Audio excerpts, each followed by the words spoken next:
Okay guys, before I get started on this, I just want to let you know the fact once again that I have a new Teespring store. I will provide the link in the description. You guys can check it out there.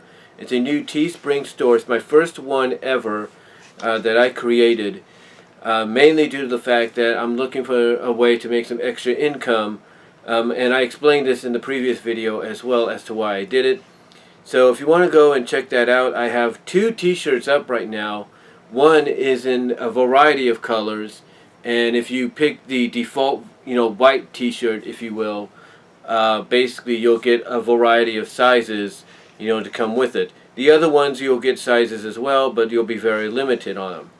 Now the two t-shirts basically that I've uploaded, or that I've, well, yeah, kind of uploaded, I kind of designed and put up for sale, if you will, on my Teespring store are the first one, which I guess you could say is sort of the pilot version of my t-shirts at Teespring, and that is basically it says on the t-shirt, uncut, uncensored, and on the fly by being yourself, and that's all it says. And it basically kind of represents what I do with my videos all the time. I'm just somebody that's uncut and uncensored, and I just say what's on my mind, what comes, off the fly, if you will, on the fly. I'm just being myself. And then the other one I just put up there, it's called let's discuss some topics, shall we? And then you got an image of me sitting in my chair here going like this to kind of, I guess, exemplify, what I'm saying there, because that's an image that came off the thumbnail of my recent live stream I did for Topics on My Mind yesterday. So, yeah, just to let you guys know, basically, we have, I should say, have a Teespring store up now. Check it out. You have two new t-shirts to select from, a variety of sizes on the second one, and, the first one is not so variety, but it's still got some choices, not many, but some choices to it. So, if you want to support me there, go ahead. I would really appreciate it.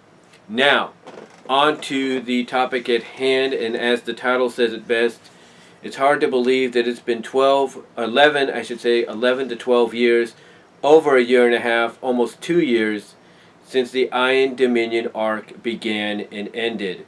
That's right, the Iron Dominion arc in the Archie Sonic run actually began, in June of 2009, June 2009.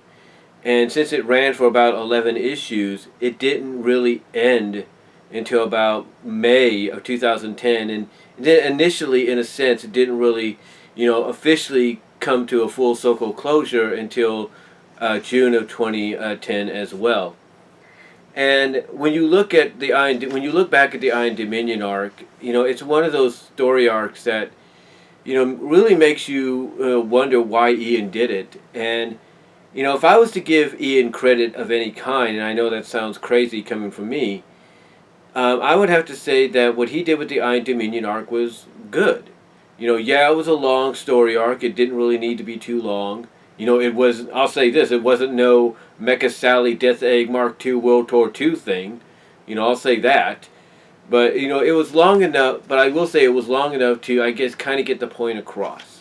Especially, and when you think about it, not only was this a year-long story arc, but when you add in the 4 issues of the Journey to the East arc in Sonic Universe, you're looking at in total, basically within the span of a year and a half worth of story. But, again, the reason I think Ian did this, as crazy as it sounds for me to give him credit, is due to the fact that he wanted to try out, something that I believe Ken Penders tried to do at one point, but didn't really succeed. Thus, he had to go back to the status quo. And that is basically answer the question of, who would be the next big bad that Sonic would have to face if he and the Freedom Fighters finally defeated Eggman. Who would it be? Who would be the one that stepped up to the plate? And for months and issues beforehand, they were hinting at the fact that, someone that Snively was in contact with, Snively had fallen in love with, and I guess vice versa, if you want to believe it. was coming in to kind of take over, help him take control of the Eggman Empire, and we find out eventually that it's the Iron Queen. And I think one of the hints that gave it away was when he acknowledged the person by the name of Regina. And anybody that read the issues back in the 60th run, the 50 issues to 60 issues run, know who Regina is, who that name belongs to, and that is the Iron Queen. So, he decided to bring her into the picture as the next big bad. That Sonic and the Freedom Fighters would face. And I guess, in a sense, he also wanted to kind of show that she was more of a threat than Eggman ever could be, because she could manipulate, electronics of any kind, circuitry of any kind, stuff like that. I mean, a good example of this is when she temporarily took control of Nicole. Nicole basically became known as Iron Nicole because she went under her control. Thankfully, Sally was able to get digitized along with Sonic to, help, break Nicole out of that control by building up a firewall within her.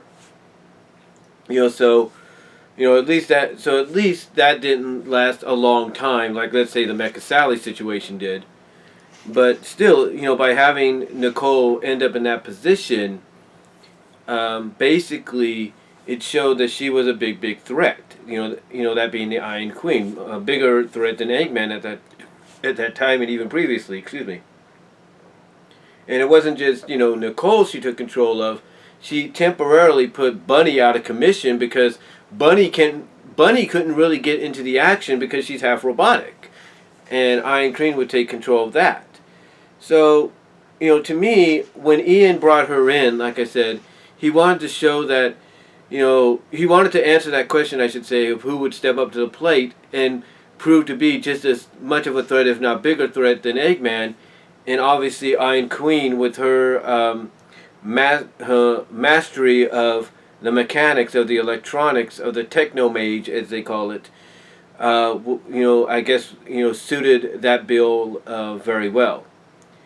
And, this, like I said, this year-long thing, year and a half if you count the Journey to the East 4-part arc and universe, even though the entire thing ran for a year anyway, again, I got to give Ian credit, I will say it was very ambiguous of him to try. Because even though he did eventually go back to the status quo, and we pretty much saw that, not even, at the end, but close to the end of the arc itself, even though he went back to the status quo, again, got to give him credit because, he brought in a villain that was able to do things that Eggman couldn't do. If you were robotic in any kind of way, she could take control of you. She can manipulate you. And, that to me, as a villain is a big, makes him a big threat.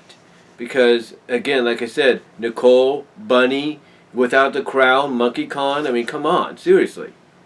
And the fact that it took Monkey Kong, Sally, Sonic, and Tails to go across the world to the eastern portion of the world to basically convince all the clans under her reign to, disband from her, to basically, basically disavowed any alliance to her, shows you how much of a threat she is.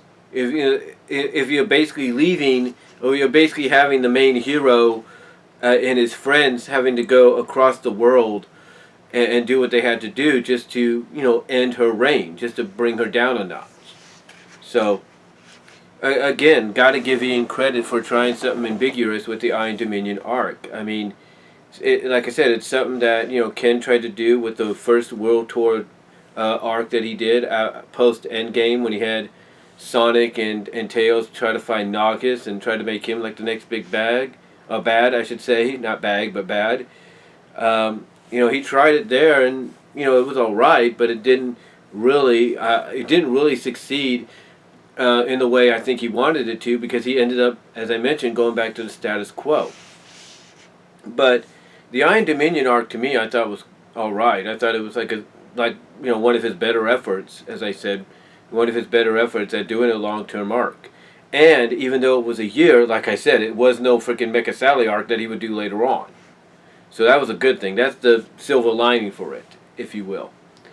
The other thing that made the Iron Dominion arc interesting was the fact that, as I've talked about before, he was developing a relationship between Monkey Kong, or as he would call him later on, Ken Kong, and Sally. And when I saw this initially, I went to every forum. I went to the SaturdayMorning.com forums, which is home to FUS, Fans United for SatAM. I went to Sonic Stadium. I went to Sonic HQ. I went anywhere I could bring this up, and I said, this is only temporary, guys. This is only temporary. It's not going to be, something that lasts forever. And I was right. As a matter of fact, I think there was somebody by the name of Natty, or Natalia, not the Natalia Neihart wrestler, but somebody by the name of Natty on the SaturdayMorning.com site that actually, gave me a little bit of credit by saying, yeah, Brian basically pointed it out, said it was not going to happen or not going to last long, and it didn't. All because of the fact that what I looked at, from my perspective, reading all kinds of comics, watching all kinds of media on television shows, if you will, what I saw basically was this a temporary romance that was meant only for that story arc. Just like, let's say a Zach Morris falling in love with, a girl, that one girl in, the made-for-television movie Saved by the Bell Hawaiian Style, or even that one girl during the summer job episodes that they did. It's kind of like in that context to where those romances were only temporary, and in the end they went back to the romantic status quo of Sonic and Sally. That was it. Zach basically would fall in love with that one woman who was a mom as well in the Hawaiian style movie, and like I said, the same with this one girl in the summer job episodes. But after all that, what did they do? They went back to the status quo. The same with Sally.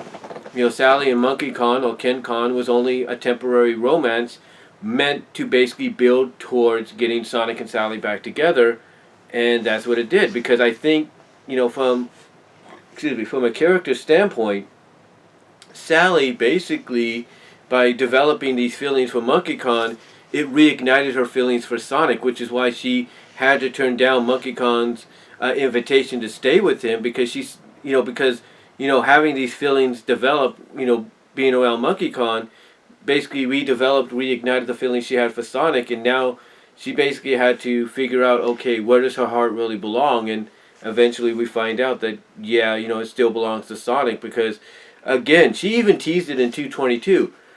She could have stayed with him. Like, she's telling Sonic, you wouldn't have minded if I stayed with Ken Kong? Basically she teases him by playfully pushing at him a little bit by saying, so you wouldn't have minded if I stayed with Ken Kong and all that? So, stuff like that. But yeah, that's the only reason the romance was made, though, just for this story arc, and I think was just another building method to get Sonic and Sally back together. And it did. It eventually worked, because after the Iron Dominion arc, every issue you had with them, hinted at them getting romantically back together. And when 222 came around, boom, they were back together. Even though it was short and temporary, thank you for that, Ian. Even though it was short and temporary, thank you for that. At least we got it. At least we got it. But to me, when I look back at the Iron Dominion arc, though, besides, stuff like that, again, I look at something that, it didn't necessarily have to be very long, but for what it was, a year's worth, if you will, a year and a half worth of story, I should say, compacted into a year if you count the Journey to the East universe arc. For what was presented, again, I got to give Ian credit for trying something ambiguous and trying to answer that question. Who would be the next big bad that Sonic would have to face that would step up to the plate to try to replace Eggman. But again, just like Ken tried to do, post Endgame, even though Ian was more successful, I think the successfulness came at the agreement that, yeah, you got to bring Eggman back into the status quo as the villain. So overall, though, I thought the Iron Dominion arc was good, and if you guys have a chance to check it out, I would suggest doing so. I'm sure you can get the issues somehow at various comic shops online, or try to find maybe some YouTube channels that have the issues up there for you to just watch and read, or even listen to with these comic dramas that they do. But I highly recommend it, because I think for a story that was only a year, it's very underrated, and it's one of his best outings. Believe it or not, one of his best outings that he's done. And really, that's all I could say on it. But yeah, it's hard to believe. It's hard to believe that this story arc, started 12 years ago and ended a year and a half ago, if you catch my drift. So, but let me know what your thoughts are on it. What did you think? Basically, what I'm trying to say is, let me know what your thoughts are on what I had to say about the Iron Dominion arc. What did you think about it initially when you read it the first time, or whenever you got a chance to check it out? Let me know what your thoughts are in the comments, as well as in the comments below, as well as during the live chat during the premiere. Like the video, guys, and again, check out my Teespring store for 2 new T-shirts up there. The first one, which I guess you can consider as like a test pilot shirt, if you will, to see how people will react to it, and then the other one that I have up now, which is basically has the saying of, "Let's discuss some topics, shall we?" So let me know what you guys think about that as well. Again, check it out. Link will be provided in the description, as well as probably in the annotation. And I will talk to y'all later. God bless. Take care. Again, like the video, comment down below, and during the live chat in the premiere, or in the live chat during the premiere. And I will talk to y'all later. Peace.